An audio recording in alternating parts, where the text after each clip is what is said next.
మన నందికొట్కూరు మున్సిపాలిటీ నూతన అభ్యర్థిగా మీ అందరి అభిమాని యువ నాయకుడు సిద్ధార్థ రెడ్డి గారు కూడా విచ్చేస్తున్నారు. అదేవిధంగా మన కౌన్సిలర్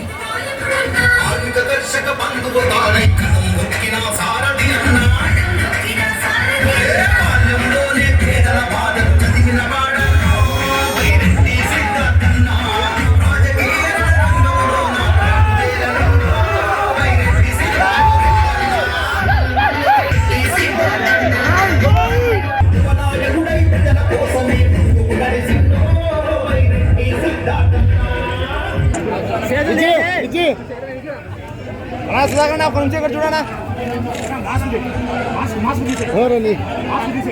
మీరు ఆ చేతులు కూడా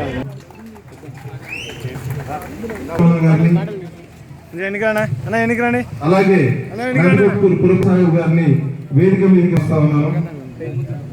వాళ్ళని మళ్ళీ వెనక్కి రావద్దాం. రినోవార్డ్ జాకిర్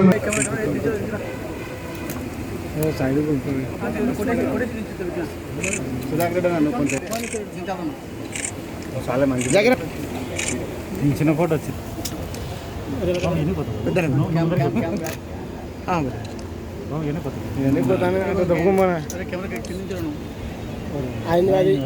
బొకేటం తీయరది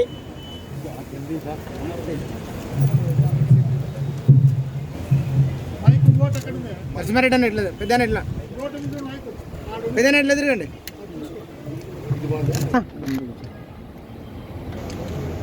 మీరు ఓకే.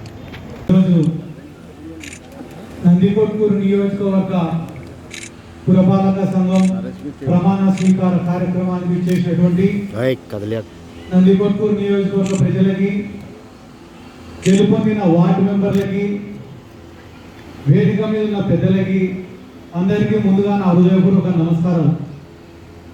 ఈ ఎన్నికల గురించి మేము ఏదైనా మాట్లాడాలంటే గెలిచినామనే ఆనందం కన్నా మా పైన పెట్టిన బాధ్యతనే మాకు ఎక్కువ ఉంది.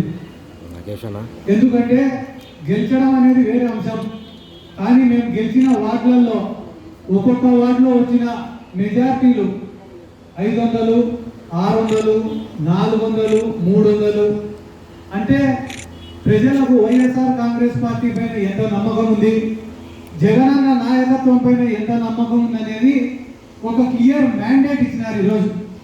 ఈరోజు మా అందరి పైన ఒక పెద్ద బాధ్యతను పెట్టినారు. ఎందుకంటే ఈ నందికొట్కూరు మున్సిపాలిటీలో ఎన్ని సమస్యలు ఉన్నాయో మాకందరికి వివరించి చెప్పినారు ప్రజలు ఓట్లు అడిగే సమయంలో. ఈరోజు అందరూ కూడా మంచి విజయం సాధించినారని అంటున్నారు. నిజమైన వైఎస్ఆర్ కాంగ్రెస్ పార్టీ కార్యకర్తల విజయం ఇది. ఎందుకంటే బాగా గమనించుకుంటే కనుక 29 వార్డులు ఉంటే దాదాపుగా 24 వార్డులలో గెలిచిందన్నీ కూడా కొత్త మహాలు గెలిచినారు. రాజకీయంలో అనుభవం లేనటువంటి వ్యక్తులు గెలిచినారు. దానికి ఏం ఉదాహరణ అంటే ప్రజలు మార్పు కోరుకుంటున్నారని. మార్పు ఏ రకంగా వస్తుంది? మనం చేసే పనిలో మార్పు ఉండాలా. ఇంతకుముందు నాయకులకు మన నాయకత్వానికి తేడా మనం చేసి చూపించాలా. రేపటి నుంచే మీరు కూడా మీ పనిలో నిమగ్నం కావాలా. మళ్ళీ మేము ఓటు అడిగేదానికి వచ్చినా, వార్డులలోకి వచ్చినా, ఈ నందికొట్కూరు వీధులలో పర్యటించినా ప్రజలు ఏ సమస్య లేదు బాబు, మేము ఎన్నుకునే వార్డు మెంబర్లు కరెక్ట్గా పనిచేస్తున్నారని చెప్పిన రోజే మేము పడిన కష్టానికి కూడా ఒక విలువ.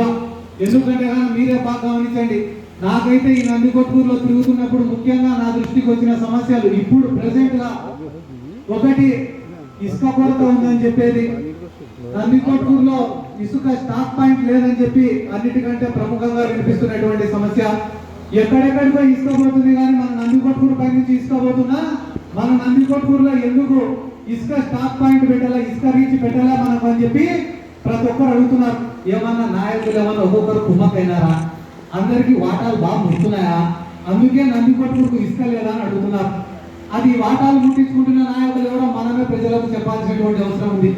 దాని తర్వాత ముఖ్యంగా నందికొట్కూరు నియోజకవర్గంలో ప్రజలు అడుగుతున్న ఇంకొక సమస్య, పన్నులు పెంచినారు. ఇష్టానుసారంగా పన్నులు పెంచినారు. పన్నులు పెంచడం తప్పు కాదు, ఇష్టానుసారంగా ఒక మనిషి యొక్క ఆర్థిక స్థితిగతులు తెలుసుకోకుండా ఇష్టానుసారంగా ఏ రకంగా పన్నులు పెంచినారని చెప్పి ప్రజలు మనల్ని నిలదీస్తున్నారు రోడ్ల పైన. కాబట్టి దాని గురించి కూడా మంత్రులతో కానీ, ప్రిన్సిపల్ సెక్రటరీతో కానీ, పెద్దలతో కానీ మాట్లాడి ఒక పరిష్కార మార్గం ఎన్నుకోవాల్సిన బాధ్యత మనందరిపైన ఉంది. అదే రకంగా వ్యాపారస్తులు ఉన్నారు, రోడ్డు వైడనింగ్ చేసినారు, మాకు ఎటువంటి నష్టపరిహారం అందించకుండా మమ్మల్ని బెదిరించి భయపించి మా షాపులను కొట్టి కనీసం ₹1 కూడా నష్టపరిహారం ఇవ్వలేదు. దయచేసి మాకు న్యాయం చేయండి. నంద్యాలలో ఎలక్షన్లు జరిగినాయని చెప్పి ఒకే ఒక్క కారణంతో 2 సార్లు నష్టపరిహారం చెల్లించినారు.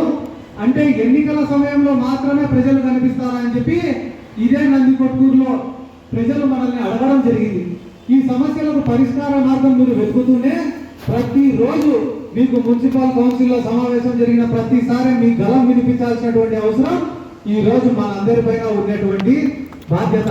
అన్నిటికంటే ముఖ్యమైన విషయం మేము చెప్పాల్సినది ఏమరా అంటే, ఎప్పుడైనా రాజకీయంగా మేము తగ్గిపోయినామనుకున్నా, చాలా శక్తులు మా పైన పడినాయని మేము భావించినా ప్రతిసారి మమ్మల్ని నిలబెట్టింది ఈ నందికొట్కూరు నియోజకవర్గ ప్రజలు. దాంట్లో భాగంగానే ఈరోజు 29 స్థానాలకు గాను 28 స్థానాలు వైఎస్ఆర్ కాంగ్రెస్ పార్టీకి ఇచ్చినారు. కాబట్టి ఆ రోజు ఎమ్మెల్యే ఎలక్షన్లు మీరందరూ బాగా గమనిస్తే మనకు వచ్చింది ఈ నందికొట్కూరులో కేవలం 4800 ఓట్ల చిల్లర మెజార్టీ. అదే ఈ రోజు 2 సంవత్సరాల జగనన్న పాలన తర్వాత, సంక్షేమ పథకాలు అమలు చేసిన తర్వాత, అభివృద్ధి కార్యక్రమాలు జరిగిన తర్వాత, రాయలసీమకు హైకోర్టు అని చెప్పిన తర్వాత, అనేక రకమైన కార్యక్రమాలు చేసిన తర్వాత, పేదవాడి కష్టాలు పరిష్కరించిన తర్వాత ఈ రోజు ఇదే నందికొట్కూరు నియోజకవర్గ ప్రజలు మనకిచ్చిన మెజార్టీ దాదాపుగా 10,000, అంటే డబల్ అయింది మెజార్టీ.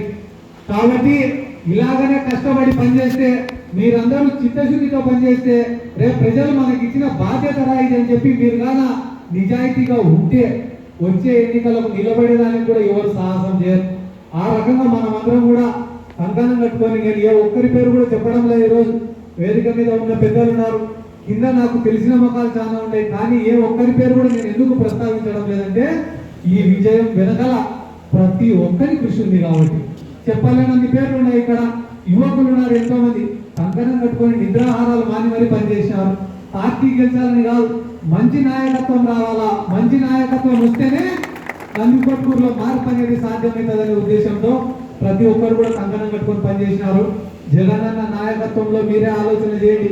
ఎప్పుడు చూసినా పాత మొగాలే, యాడ చూసినా పాత మొగాలే, ఏ పార్టీ చూసినా ఏ మొగాలే.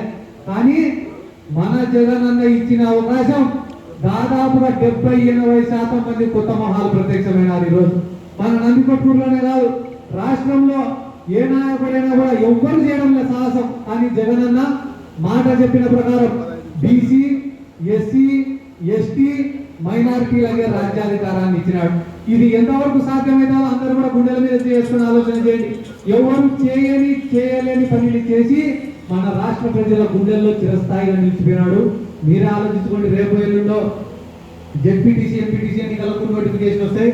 నామినేషన్ వేసేటోళ్ళు లేడు, వేసినా బయట తిరిగేటోళ్ళు లేడు, లెక్క బొక్క అనుకొని ఇంట్లో పండుకునేటోళ్ళు మిగతా వాళ్ళందరూ కూడా. కాబట్టి ఏ రకంగా అయితే జగనన్న మనకందరికీ ప్రోత్సాహం ఇచ్చినాడో ఈరోజు ఆ నమ్మకాన్ని నిలబెట్టుకుందాం. మనకి ఇచ్చిన అవకాశాన్ని సద్వినియోగం చేసుకుందాం. ఏ రకంగా అయితే ఎన్నికల కోసం కలిసికట్టుగా నిద్రాహారాలు మాని పనిచేసినారో అదే రకంగా మన నందికొట్కూరు అభివృద్ధి కోసం కూడా, ప్రజల సమస్యల పరిష్కారం కోసం కూడా అదే రకంగా కంకణం కట్టుకొని పనిచేయాల్సిన బాధ్యత కేవలం వార్డు మెంబర్ల పైననే కాదు, వాళ్ళను గెలిపించిన ప్రతి ఒక్కరిపైన కూడా ఉంది, ప్రతి ఒక్క కార్యకర్త పైన ఉందని చెప్పి తెలియజేసుకుంటూ ఈరోజు ఈ నందికొట్కూరు విజయంతో మళ్ళీ మాకందరికీ కాదు, పార్టీకి, జగనన్న నాయకత్వానికి కూడా ఒక బూస్ట్ ఇచ్చినందుకు మీకు అందరికీ పేరు పేరున నా శిరస్సు నుంచి నమస్కారాలు తెలియజేసుకుంటూ, ఎన్ని జన్మలు ఎత్తినప్పుడు ఈ నందికొట్కూరు నియోజకవర్గ ప్రజలకు రుణపడి ఉంటానని చెప్పి కూడా తెలియజేసుకుంటూ సెలవు తీసుకుంటాను. Thank you. సుధాకర్ రెడ్డి గారికి, వైస్ చైర్మన్ మా మొల్ల రబ్బాయన్న గారికి ఇద్దరికి కూడా నా శుభాకాంక్షలు తెలియజేసుకుంటూ, మీరిద్దరు కనీసం కృతజ్ఞతలు కూడా చెప్పకుండా బాగుండదు. చెప్పండి. ఇక్కడికి వచ్చిన పెద్దలందరికీ నమస్కారం.